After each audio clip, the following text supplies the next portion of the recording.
할렐루야, 복된 아침입니다. 오늘 우리에게 주신 하나님의 말씀은 창세기 35장 1절부터 7절까지의 말씀입니다. 제가 봉독하겠습니다. 하나님이 야곱에게 이르시되 일어나 베델로 올라가서 거기 거주하며 내가 내 형 에서의 낯을 피하여 도망하던 때에 내게 나타났던 하나님께 거기서 제단을 쌓으라 하신지라. 야곱이 이에 자기 집안 사람과 자기와 함께한 모든 자에게 이르되 너희 중에 있는 이방 신상들을 버리고 자신을 정결하게 하고 너희들의 의복을 바꾸어 입으라. 우리가 일어나 베델로 올라가자 내 환난 날에 내게 응답하시며 내가 가는 길에서 나와 함께 하신 하나님께 내가 거기서 제단을 쌓으려 하노라 하매 그들이 자기 손에 있는 모든 이방 신상들과 자기 귀에 있는 귀고리들을 야곱에게 주는지라. 야곱이 그것들을 세겜 근처 상수리 나무 아래에 묻고 그들이 떠났으나 하나님이 그 사명 고울들로 크게 두려워하게 하셨으므로 야곱의 아들들을 추격하는 자가 없었더라. 야곱과 그와 함께한 모든 사람이 가나안 땅 루스 곧 베델에 이르고 그가 거기서 제단을 쌓고 그곳을 엘 베델이라 불렀으니 이는 그의 형의 낯을 피할 때에 하나님이 거기서 그에게 나타나셨음이더라. 아멘. 기도드리겠습니다. 하나님 아버지의 은혜에 감사를 드립니다. 오늘도 저희들에게 생명의 말씀을 주시고 또 그 말씀대로 살아갈 수 있도록 새 생명을 허락해 주셔서 감사를 드립니다. 저희들에게 말씀을 깨닫는 지혜를 주시고 깨달아진 말씀대로 살아나갈 수 있도록 능력을 주실 것을 믿고 감사하며 우리 주 예수님의 이름으로 기도드립니다. 아멘. 야곱은 외삼촌과 같이 살았던 그런 하란 땅을 떠나게 되어지고요. 평안히 가나안에 이르게 되어집니다. 그곳에서 한 성읍 세겜에 머물면서 지내게 되어집니다. 잘 지내는가 싶었더니 또 야곱의 가정에 큰 문제가 닥치게 되어집니다. 그 야곱의 자녀 중에서 유일한 딸인 디나가 그 세겜 성읍에 갔다가 그곳에 그 추장에게 강간을 당한 겁니다. 이것만 하더라도 얼마나 큰 그런 사건이 되어집니까? 근데 더 큰 위기는 그 뒤에 또 따라오게 돼요. 자기의 여동생이 그러한 일을 당했다라고 하는 것을 듣고서 그 아들 둘 시므온과 레위가 이 복수를 하는 겁니다. 그 세겜에 있는 남자들에게 할례를 하도록 그렇게 유도를 하고요. 그리고 할례를 했었을 때에 정말 육신적으로 고통스럽고 움직이기 힘든 그때에 칼을 들고서 그 세겜 성읍에 가게 됩니다. 그래서 남자들을 다 몰살을 시킵니다. 이것은 감당할 수 없는 커다란 그런 사건이 되어지는 거죠. 야곱이 어떻게 할 수 없었어요. 그전에는 무슨 일이 생기면 나름대로 인간적인 방법을 통해서 뭔가 해결책을 마련하지 않았습니까? 근데 이번에는 그렇게도 하지를 못하는 거예요. 그런 두려움에 쌓였습니다. 왜냐라고 하면 그 세겜을 그렇게 했다라고 하는 그런 소식을 주변에 있는 가나안 족속이라든가 브리스 족속 사람들이 듣고서 자기 자신 그리고 또한 그 가족을 가만두지 않을 것을 그가 알았기 때문에 그렇습니다. 그 두려움 가운데서 아무것도 하지 못하고 그가 절망 가운데서 있었던 겁니다. 그런데 그때에 누가 나타나십니까? 하나님께서 그에게 나타나십니다. 아무것도 뭘 해야 될지 모르는 그 야곱에게 뭘 해야 될지를 알려주세요.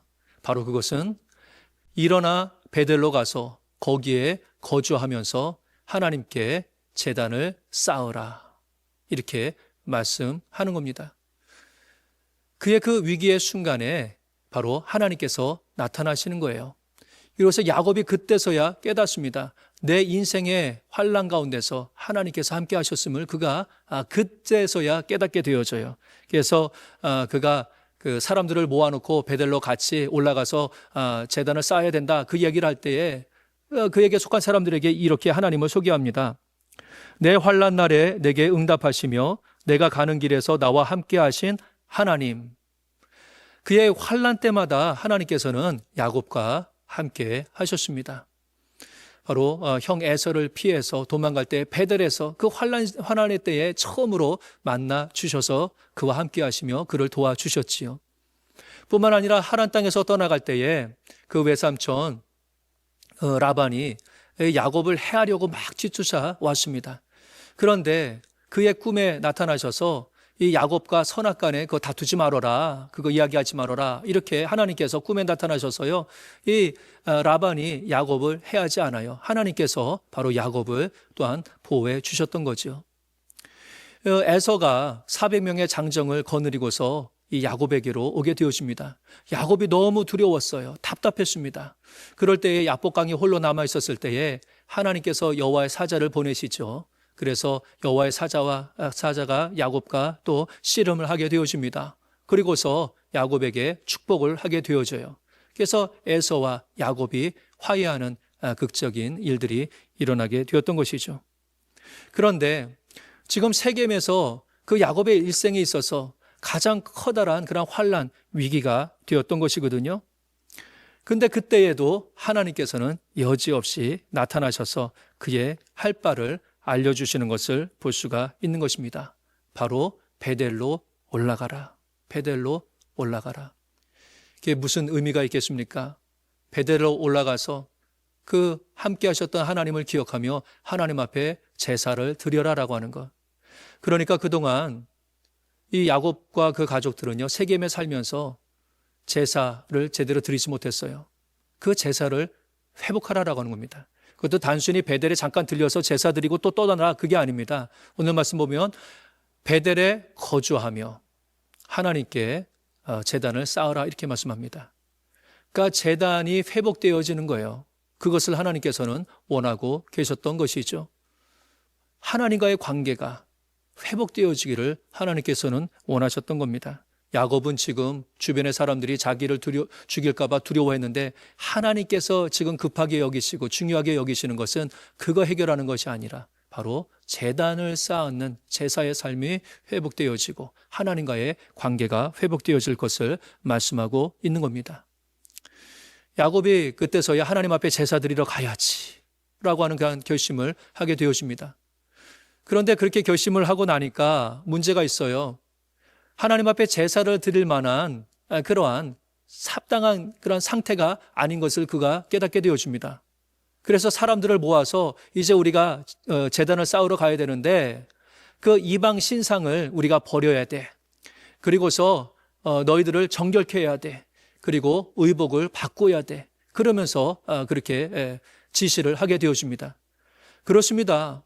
하나님을 예배할 때에 주님께서 기뻐하시는 그러한 합당한 예배, 바로 주님, 언제나 그런 예배가 있지 않아요. 우리가 예배 드릴 때도 그냥 막 아무렇게 세상 살다가 그냥 와서 예배 드리는 거, 그래서 세상의 사람인지 또 예배의 사람인지 뭐 구분하지 못할 그러한 삶을 살아가는 거 하나님께서 원치 아니하시죠.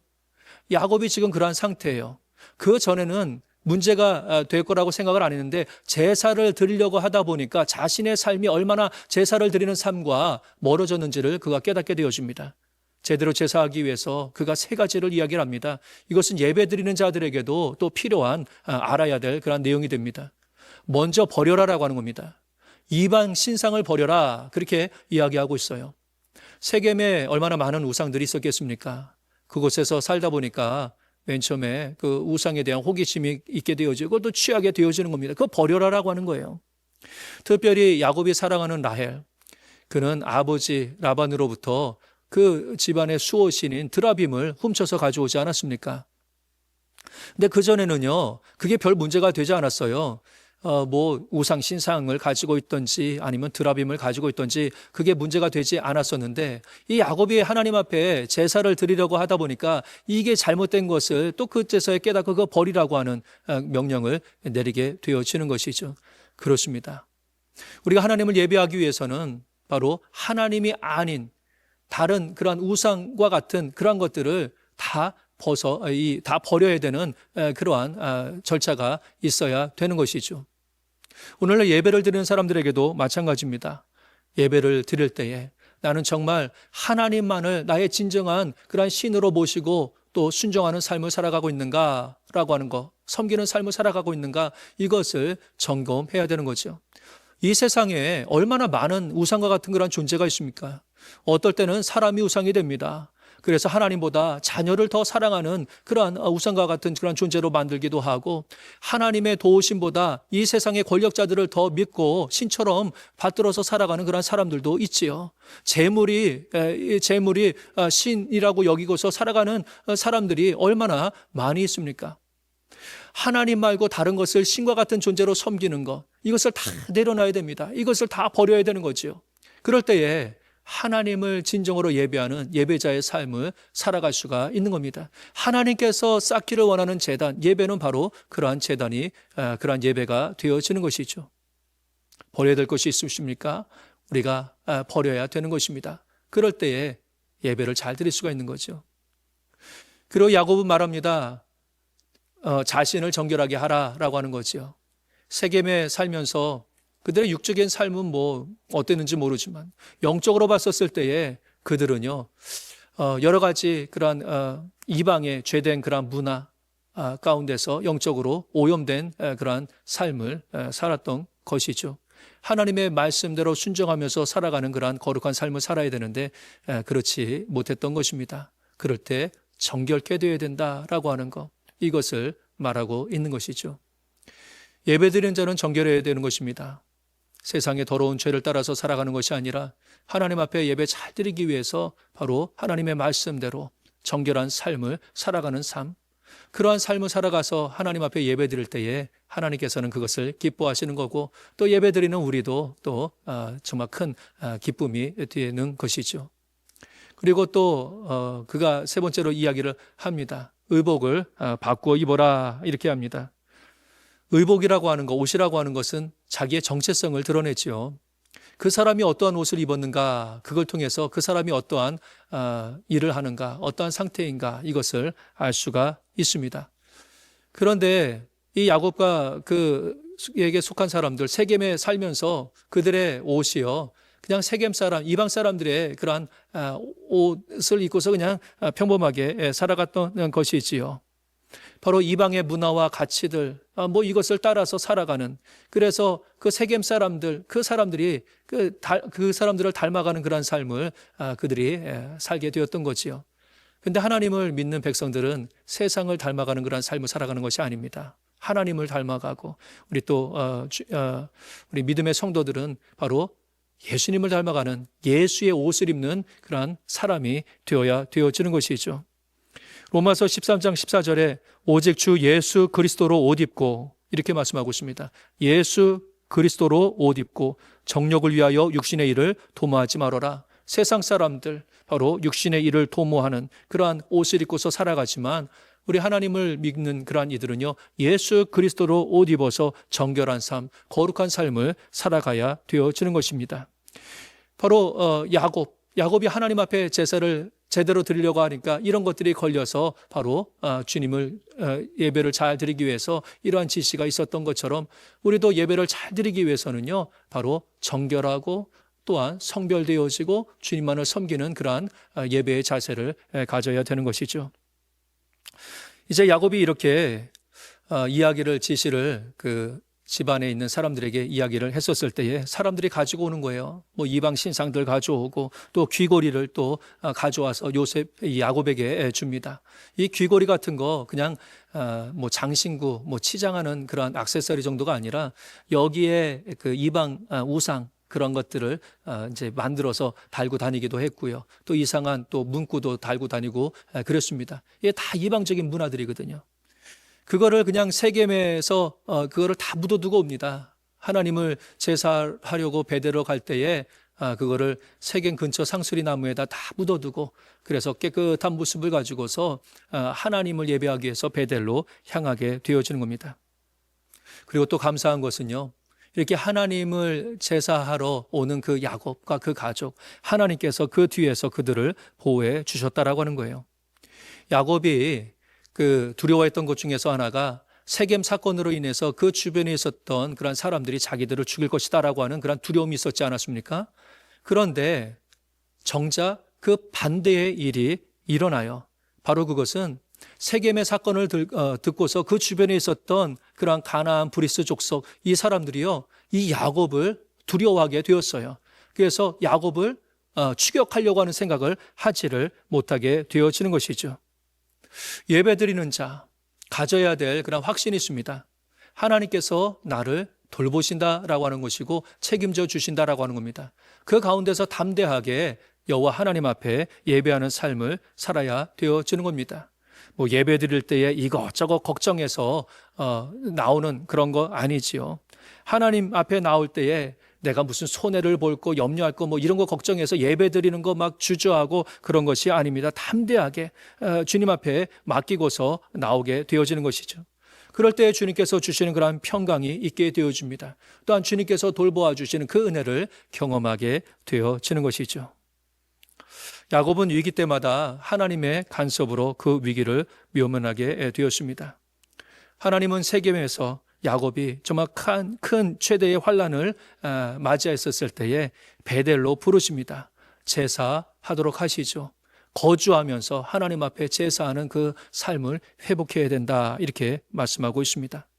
어떻게 보면 그의 인생에 있어서 최대의 위기는 무엇입니까? 하나님을 제사하지 아니하고 살아가는 그 삶, 바로 그것이 최대의 위기였음을 우리는 깨닫게 되어지는 것이죠.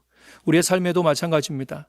우리 인생에 여러 가지 인생의 위기들이 있지만 바로 최대의 위기는 무엇이냐라고 하면요, 하나님을 예배해 드리지 않는 그러한 삶, 하나님과의 관계가 소홀해지는 것, 이것이 우리 인생에 있어서 아주 큰 위기가 되어지는 겁니다.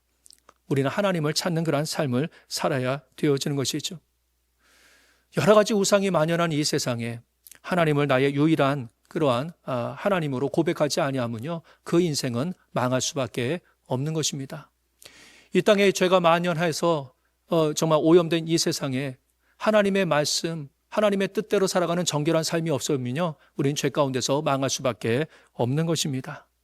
이 세상에 여러 가지 정말 문화들이 많이 있는데 세상을 닮아가는 그러한 삶을 살아가다가는 우리도 세상 사람들과 똑같이 망할 수밖에 없는 것이죠. 예수 그리스도의 옷을 입고서 정결하게 주님 앞에 예배드리는 그러한 삶을 살아갈 때에 이 죄로 인해서 망하는 이 세상 가운데서도 우리가 또 하나님의 은혜를 받고 구원에 이르는 삶을 살아가게 되어지는 줄로 믿습니다. 하나님께서는 야곱의 환난 때에 그를 부르셨습니다. 그리고서 제사 드리도록 하셨지요. 오늘 영적인 여러 가지 위기가 많은 이 세상에서 하나님께서는 우리를 예배의 자리로 부르심을 우리는 기억해야 되는 것입니다. 그리고 우리가 하나님을 예배하기 위해서 우리의 삶 자체가 하나님을 잘 예배드릴 수 있는 그러한 삶으로 날마다 준비되어져야 가는 것이죠. 오늘도 우리가 예배하는 삶을 살아가고 있음을 깨달으시기를 바랍니다. 세상을 닮아가는 것이 아니라 주님께서 기뻐하시고 주님만을 섬기는 그러한 시간, 하나님께 영광 돌려드리는 주님을 위해서 살아가는 그러한 예배의 시간을 살아감으로 인하여서 이 세상의 위기에서 하나님의 도우심을 받으며 구원의 역사를 이루어 나갈 수 있는, 하나님의 살아계심을 경험하고 증거할 수 있는 우리 모두가 될 수 있기를 주님의 이름으로 간절히 축원합니다. 아멘. 기도드리겠습니다. 야곱의 인생의 환난 가운데서 늘 나타나셔서 그를 도우시고 또한 보호하시고 인도하여 주셨던 그 하나님, 그 하나님이 또한 우리의 하나님이 되어주심을 또 감사를 드립니다. 이 땅에 여러 가지 환난들이 많이 있습니다. 죄의 권세들이 만연한 가운데 서 있습니다. 아버지 하나님만이 우리의 도움이 되어주시고 우리의 구원자가 되어주심을 믿습니다. 예배하는 자들에게 여호와 하나님께서 또 그 은혜를 부어주시는 줄로 또 믿습니다. 우리가 예배할 때에 전능하신 하나님을 만나게 하여 주시며 이 세상의 두려움과 염려와 걱정 가운데서 벗어나게 하여 주시고 주님께서 주시는 기쁨과 평강을 누릴 수 있도록 아버지 하나님 도와주시옵소서. 지금도 환난과 위기를 맞이하는 많은 이들이 있습니다. 우리 주 하나님, 여호와 하나님 앞에 나올 수 있도록 도와주시고 여호와 하나님의 도우심을 구할 수 있도록 도와주시고 그 가운데서 주님의 살아계심과 전능하심을 경험하며 주님의 은혜를 간증하는 복된 삶으로 변화시켜 주시옵소서. 우리 주 예수 그리스도 이름으로 간절히 기도드립니다. 아멘.